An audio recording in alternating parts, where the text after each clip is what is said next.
नमस्कार, मैं रवीश कुमार। हमने सुना था कि छोटी लकीर के सामने बड़ी लकीर खींची जाती है ताकि बड़ा बताया जा सके, लेकिन बहुत बड़ी लकीर के सामने छोटी लकीर खींचकर उसे बड़ा बताने की कोशिश देख भी रहा हूं, सुन भी रहा हूं। आशय यह है कि भारत में घरेलू बचत घट रही है, फिक्स डिपॉजिट कम करा रहे हैं लोग, तोड़कर गुजारा कर रहे हैं। ये एक बड़ी लकीर है जो बताती है कि हमारे जनजीवन का आर्थिक संकट कितना गहरा और बड़ा है।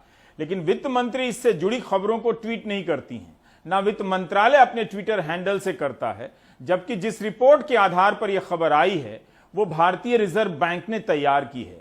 नमूने के लिए बिजनेस स्टैंडर्ड की दो खबरों को यहां पेश करता हूं। यह खबर है कि कोविड की महामारी के बीच लोगों के घरेलू बचत में गिरावट आ गई है। लोग भविष्य के लिए रखी गई जमा पूंजी को तोड़कर घर चलाने के लिए मजबूर हो रहे हैं। इसी अखबार में यह दूसरी खबर है, विदेशी निवेश में वृद्धि की खबर। यह खबर वित्त मंत्री की आंख का तारा बन जाती है। आज सुबह 9:20 पर निर्मला सीतारमण सबसे पहले इसी को ट्वीट करती हैं। इस खबर में वाहवाही का चांस है तो इसे ट्वीट करती हैं। इन उदाहरणों से कवि यह कहना चाहता है कि आबादी का बड़ा हिस्सा जमा पूंजी निकाल रहा है, उसकी बचत घट रही है। यह पहली खबर होनी चाहिए, लेकिन एक व्यक्ति ने स्कूटर खरीदा है, ऐसी खबर को वित्त मंत्री पहली खबर के रूप में ट्वीट करती हैं। पत्रकारिता के क्लास में इसे बैड एडिटोरियल जजमेंट कहते हैं। Do you get my point? भारतीय रिजर्व बैंक ने अपनी रिपोर्ट में बताया है कि महामारी के इस दौर में लोगों की घरेलू बचत पर बहुत बुरा असर पड़ा है। नौकरी जाने और सैलरी कम होने से भविष्य के लिए की गई जमा पूंजी लोग निकाल रहे हैं और उनके खाते में जमा पैसा घट जाने से हाथ में कैश ज्यादा आ गया है, बैंक में नहीं रख रहे हैं क्योंकि है ही नहीं जमा रखने लायक। यह अच्छा संकेत नहीं है, क्योंकि यह वो पैसा है जो उन्होंने अपने भविष्य के लिए बचाकर रखा था, जो बचाया जाना चाहिए था। अब चूंकि उनकी कमाई घट गई है, बंद हो गई है, तो फिक्स डिपॉजिट से काम चला रहे हैं। भारतीय रिजर्व बैंक के अनुसार 13 मार्च 2020 के दिन लोगों के हाथ में 5,54,000 करोड़ रुपए थे, जो 21 मई 2020 को बढ़कर 28,62,000 करोड़ रुपए हो गए। 2016-17 में जब नोटबंदी हुई थी तब लोगों के हाथ में 18 लाख करोड़ कैश था, जो अब 28 लाख करोड़ तक हो चुका है। इसका मतलब यह हुआ कि आप बैंक से पैसे निकाल रहे हैं। यह नहीं हुआ कि आपको सैलरी ज्यादा मिल रही है, बोनस मिल रहा है। भारतीय रिजर्व बैंक की यह रिपोर्ट बता रही है कि आपकी आर्थिक हालत कैसी है।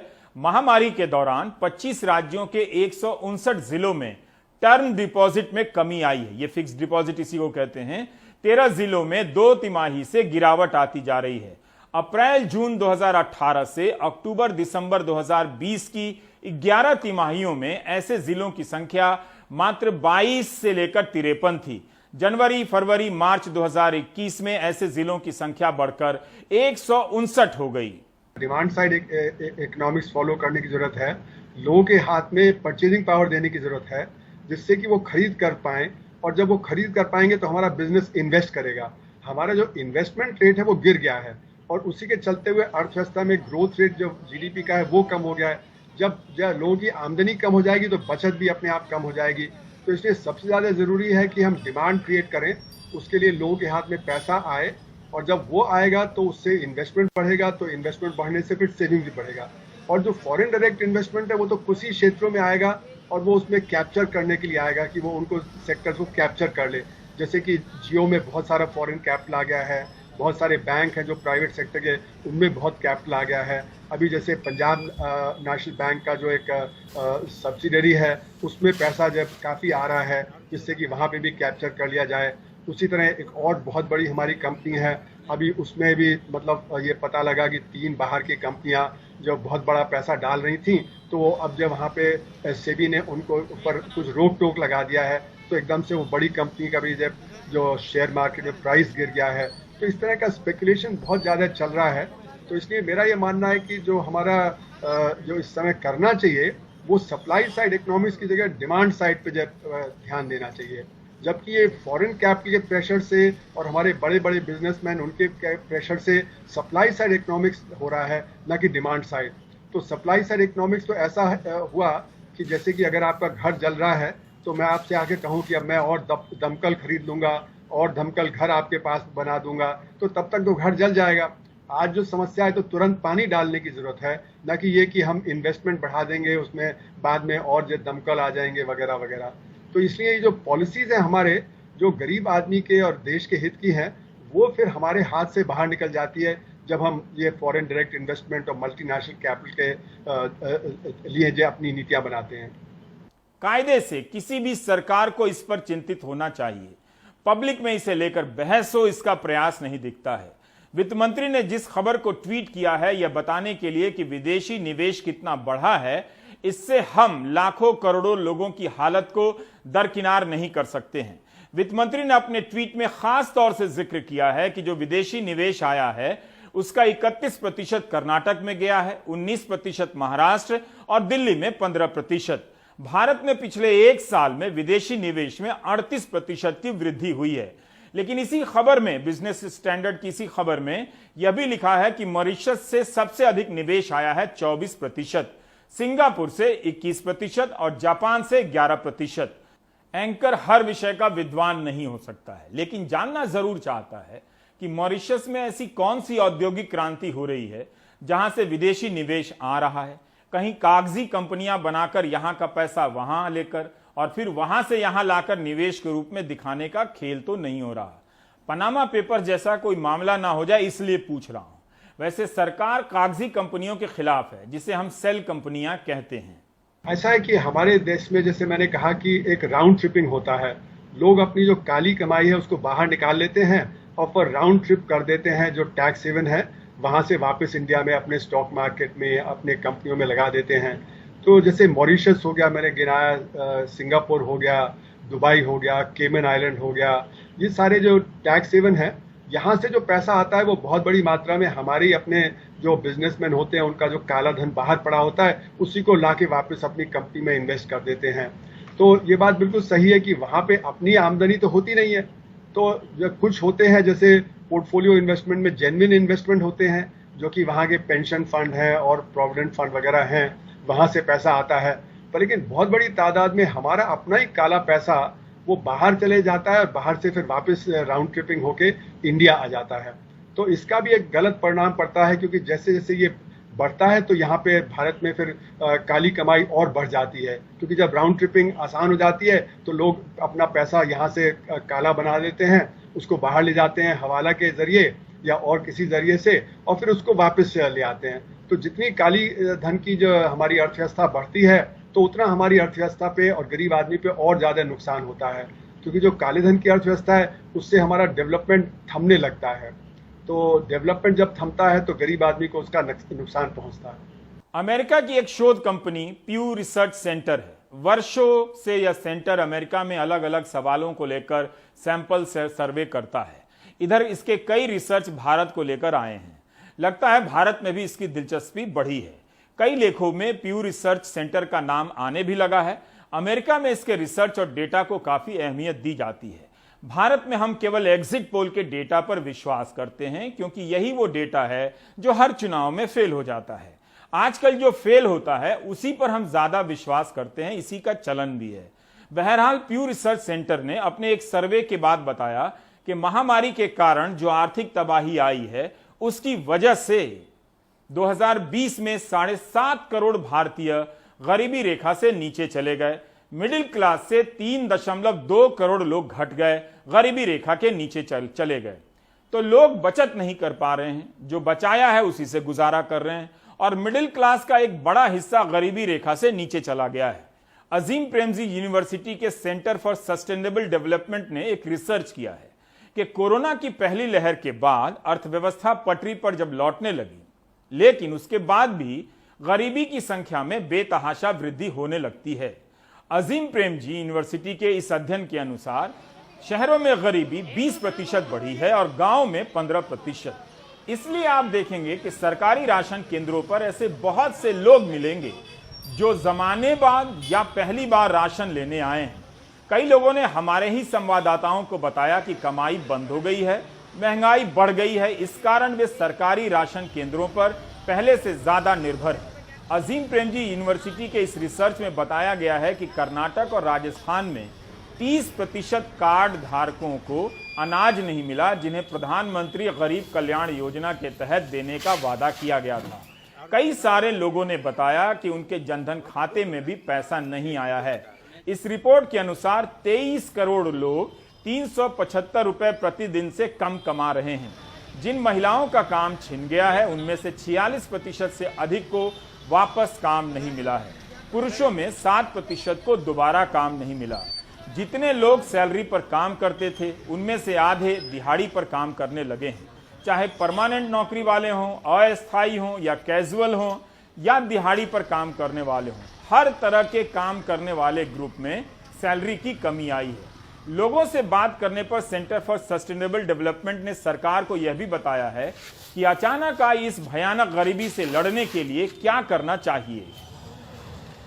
रिपोर्ट में हम लोग ने कहा है कि जो पीडीएस सिस्टम के तहत लोगों को 5 किलो अतिरिक्त अनाज मुहैया कराया गया था, उसको फिर से लागू किया जाए, जो कि सरकार ने किया है और जो कि नवंबर तक रहेगा।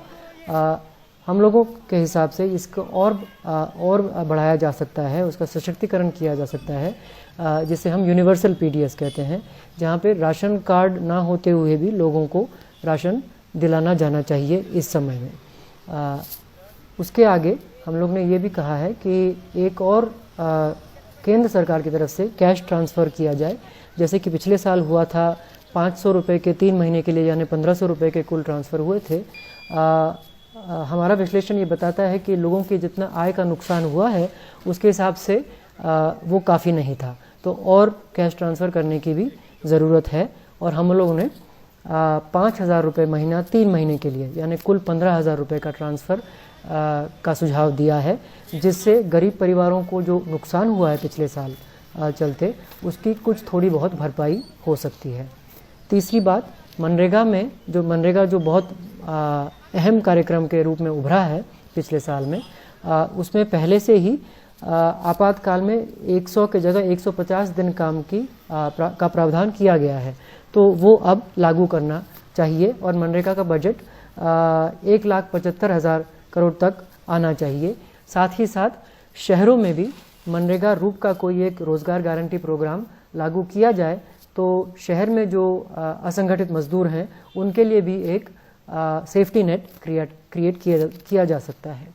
कायदे से सरकार को इस तरह के सर्वे कराने चाहिए और डेटा प्रकाशित करने चाहिए थे, लेकिन ऐसा डेटा नहीं है। जबकि नेशनल सैंपल सर्वे का एक पूरा तंत्र है आपके पास, उसकी अपनी विश्वसनीयता है। पिछले 1 साल में जब आबादी का हर तबका प्रभावित हुआ, तब आपने ऐसे किसी सैंपल सर्वे के बारे में सुना? सरकार रोजगार के आंकड़े भी नहीं बताती है। आपके पास रोजगार को लेकर 1-2 जरिया ही है। CMIE का सर्वे ना हो तो बेरोजगारी का डेटा भी ना मिले।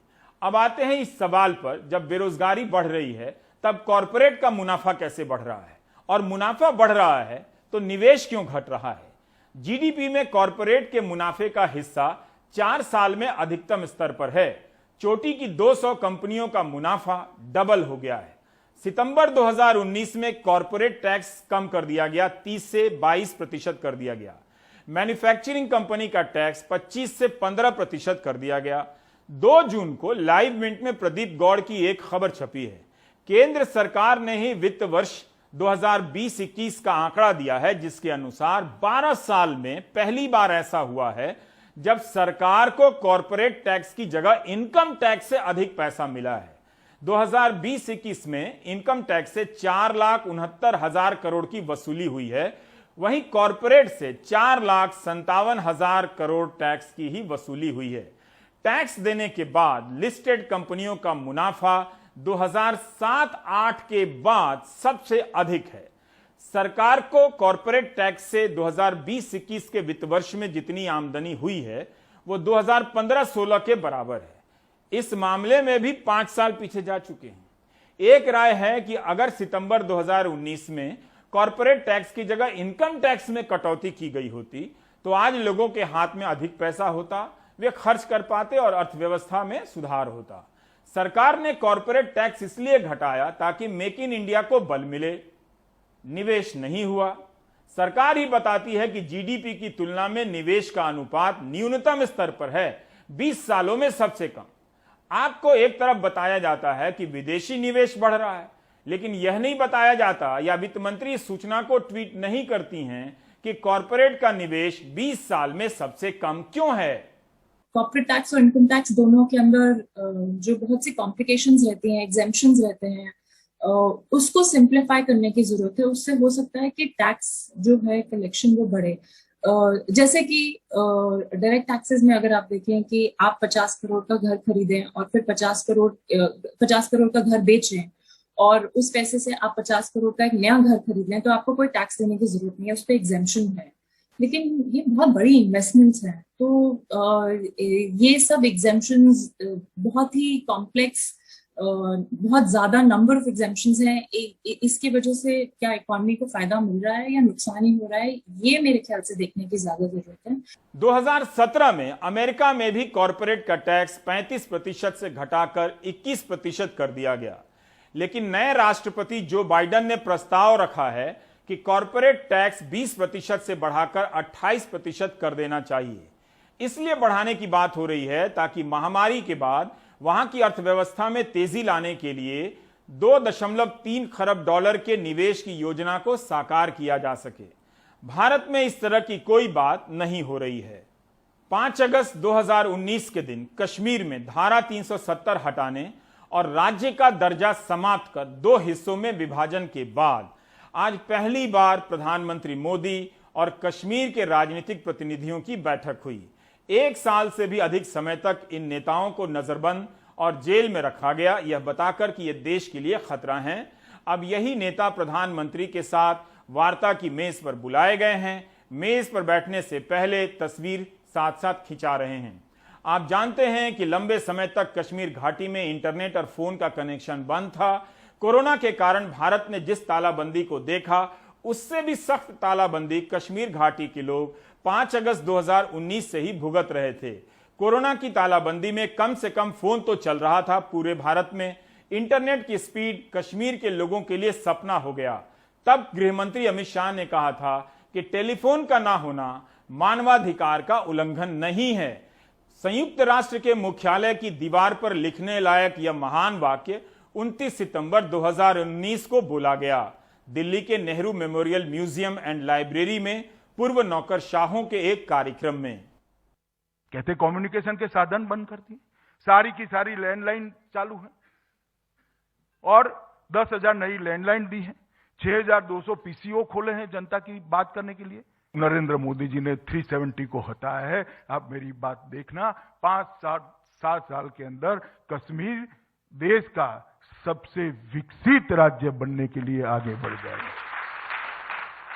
और एक दौर चालू हुआ आतंकवाद का, जिसने अब तक 41,800 लोग मारे गए हैं। 41,000। ह्यूमन राइट के सवाल उठाने वालों को मैं पूछना चाहता हूं, 41,800 लोग मारे गए हैं, इनकी विधवाओं के ह्यूमन राइट की कभी आपने चिंता की है? इनके यतीम बच्चों के ह्यूमन राइट की कभी आपने चिंता की है क्या? टेलीफोन की सेवाएं नहीं मिलती है, वो ह्यूमन राइट लगता है? 41,800 लोग मारे गए, इनके यतीम बच्चों का कोई ह्यूमन राइट नहीं, इनकी विधवाओं का कोई ह्यूमन राइट नहीं। सेना का जवान चाहे केरल का हो, चाहे गुजरात का हो, चाहे बंगाल का हो, यूपी बिहार का हो, वहां देश के लिए शहीद हो गए।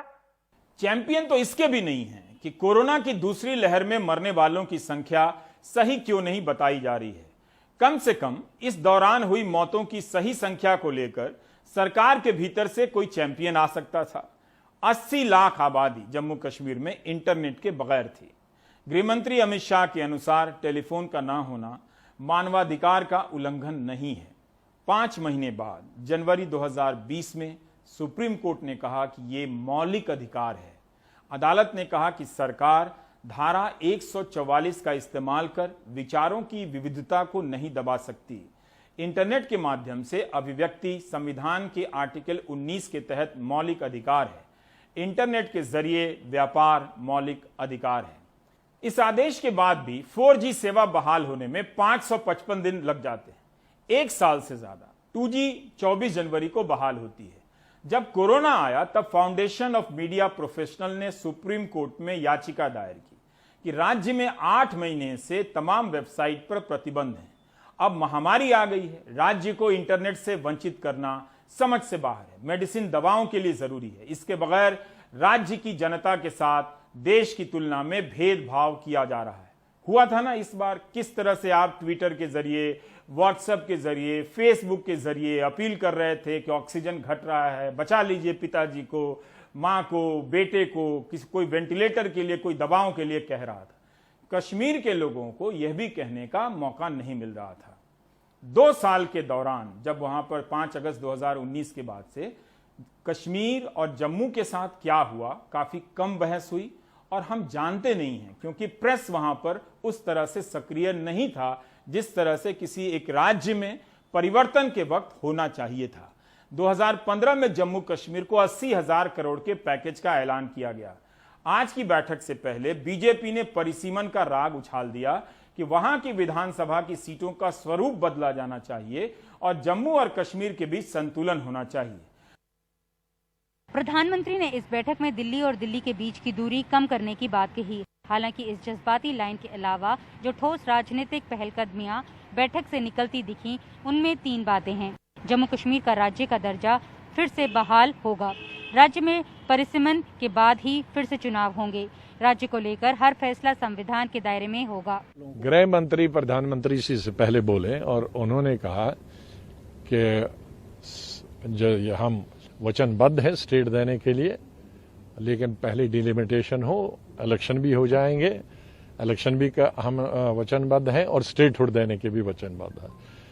तो खाली उन्होंने कहा कि सिर्फ ये इसका इंतजार है और इसका विलंब हो गया, इसकी वजह से कोविड की वजह से हो नहीं पाया, वरना अभी तक डिलिमिटेशन हो जाता तो डिलिमिटेशन खत्म हो जाएगी। हालांकि नेशनल कॉन्फ्रेंस के नेता ने साफ किया कि उन्होंने 5 अगस्त 2019 के फैसले को मानने से इनकार कर दिया है। बेशक से वो इसका लोकतांत्रिक विरोध करेंगे। अपनी पार्टी की तरफ से वजीर आजम साहब को और सबको कहा कि जहां तक 5 अगस्त 2019 का फैसला है या जो किया गया, हम उसके साथ नहीं हैं, हम उससे सहमत नहीं हैं, हम उसको कबूल करने के लिए तैयार नहीं हैं। लेकिन उसकी मुखालफत में हम कानून को अपने हाथ में भी लेने के लिए तैयार नहीं हैं। हम अदालत का इस्तेमाल करके, अदालत में जाके अपना पक्ष वहां पे रख के इस फैसले के खिलाफ जो है अपनी लड़ाई लड़ेंगे। बैठक के बाद महबूबा मुफ्ती ने भी दोहराया कि जम्मू कश्मीर के विशेष दर्जे को लेकर कोई समझौता नहीं होगा।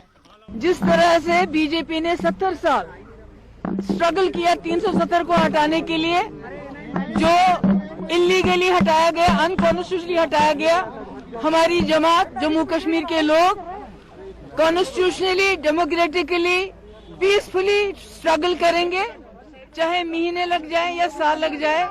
हम जम्मू कश्मीर में 370 बहाल करेंगे, क्योंकि ये हमारी आइडेंटिटी की बात है। ये हमें पाकिस्तान से नहीं मिला था, ये हमारे मुल्क हिंदुस्तान ने, जवाहरलाल नेहरू ने, सरदार वल्लभ भाई पटेल ने खुद हमको दिया था। उधर बीजेपी और सरकार से जुड़े नेताओं ने प्रधानमंत्री की पहल की बात की। प्रधानमंत्री जी ने कहा कि जम्मू कश्मीर के विकास के लिए और जम्मू कश्मीर की जनता की भलाई के लिए वह कार्य करेंगे जो करना अति आवश्यक है।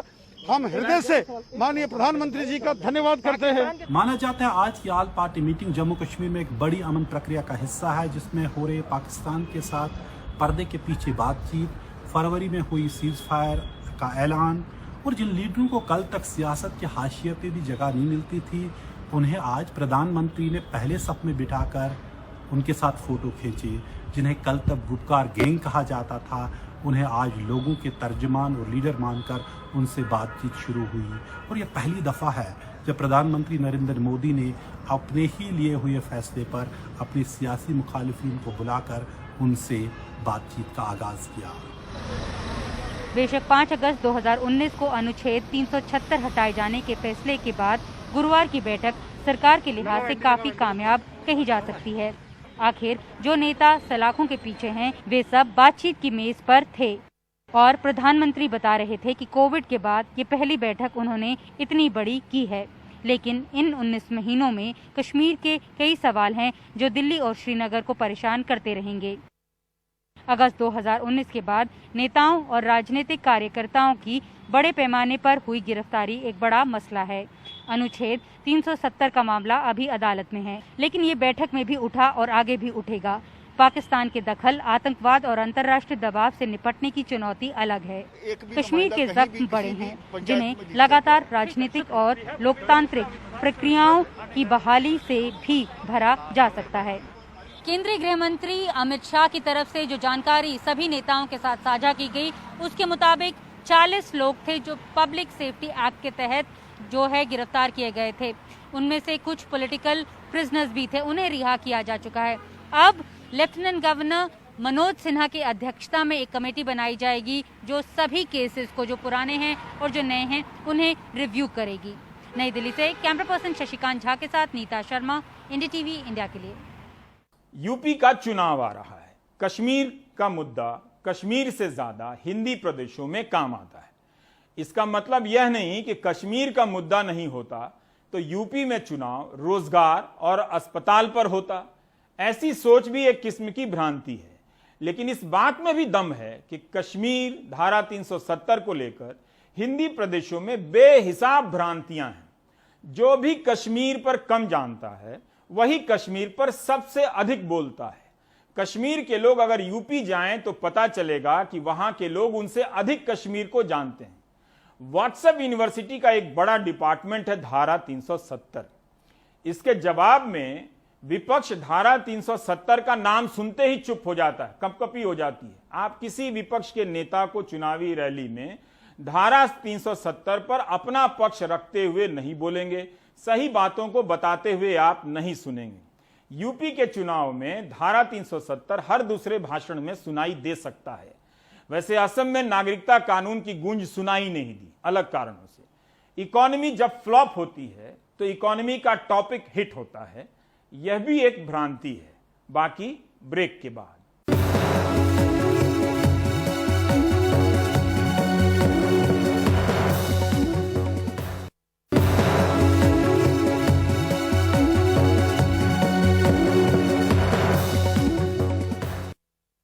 ऑर्डिनेंस फैक्ट्री को 7 निगमों में बांटे जाने की योजना का विरोध हो रहा है। ऑर्डिनेंस फैक्ट्री के कर्मचारी हड़ताल पर जाने की धमकी दे रहे हैं, सरकार को चिट्ठियां लिख रहे हैं। राजीव रंजन की यह रिपोर्ट। महाराष्ट्र से लेकर बंगाल तक और यूपी से ओडिशा तक ऑर्डिनेंस फैक्ट्रियों में हर सुबह ऐसे ही प्रदर्शन चल रहे हैं। कर्मचारी ऑर्डिनेंस फैक्ट्री बोर्ड के निगमीकरण के खिलाफ हैं।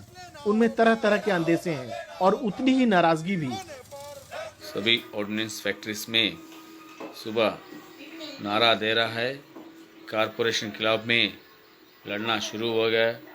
कानून का समय 144 सेक्शन भी है, फिर भी लड़ना जरूरी है, जीना जरूरी है, नौकरी बचने के लिए करना भी जरूरी है, इसलिए तो हम कर रहा हैं। देश में 41 ऑर्डिनेंस फैक्ट्रियां हैं। यहाँ हथियार बनते रहे हैं। इन्हें एक बोर्ड चलाता है, लेकिन सरकार इन्हें अब 7 कॉरपोरेशन में बदलने जा रही है। इसे निजीकरण की ओर पहला कदम माना जा रहा है। इन फैक्ट्रियों में तीनों मान्यता प्राप्त फेडरेशनों, all India defence employees federation, India national defence worker federation और भारतीय प्रतिरक्षा मजदूर संगठन ने रक्षा मंत्री राजनाथ सिंह को चिट्ठी लिखी है कि ये फैसला वापस हो। 19 जुलाई से अनिश्चितकालीन हड़ताल पर भी जाने की बात है। हमने तय किया सामूहिक रूप से कि हम 19 जुलाई से हम हड़ताल पे जाने वाले हैं। एक बड़ी चुनौती है, लोगों के मन में ये विश्वास भी बनाए रखना होगा कि सरकार के सामने हमारे कार्यकर्ता खड़े रहेंगे, उनके किसी भी दबाव में हम झुकने वाले नहीं हैं। 16 जून को कैबिनेट ने इन फैक्ट्रियों को कॉर्पोरेट बनाने का फैसला किया। अब ये सवाल उठ रहा है कि यहाँ काम कर रहे करीब 74,000 कर्मचारियों का क्या होगा। यही नहीं, देश की रक्षा तैयारियों का क्या होगा। इस फैसले के तत्काल बाद फैक्ट्रियों के बाहर विरोध प्रदर्शन शुरू हो गया। सरकार ने ये देश के सुरक्षा के साथ, राष्ट्र की सुरक्षा के साथ बहुत बड़ा कुठाराघात किया है। सरकार जो आयुध निर्माणियां, आज 65 का युद्ध हो, 71 का युद्ध हो, करगिल का युद्ध हो, चाहे हमारे आतंकवादियों से हमारे जवान रोज 2-4 होते हैं, हम उनको साजो सामान बना कर देते हैं, जूते से लेकर टैंक तक का उत्पादन हम करते हैं। लेकिन सरकार छीनना चाहती है इस काम को। सरकार विदेशी पूंजीपतियों को देना चाहती है। सरकार हमारे आंदोलन को कमजोर करने की कोशिश कर रही है, लेकिन हम बताना चाहते हैं हम न डरे हैं, न डरेंगे, न झुके हैं, न झुकेंगे। सरकार की दलील है कि निगमीकरण से सामान की क्वालिटी और समय पर सेना को आपूर्ति सुनिश्चित की जा सकेगी। लेकिन इन कर्मचारियों का मानना है कि ये न तो देश हित में है और न ही कर्मचारियों के हित में। सरकार इन कारखानों का आधुनिकीकरण करे तो बात बने। निगमीकरण कर्मचारियों को असुरक्षित बनाएगा और कामकाज के माहौल पर भी असर डालेगा। नई दिल्ली से राजीव रंजन, एनडीटीवी इंडिया।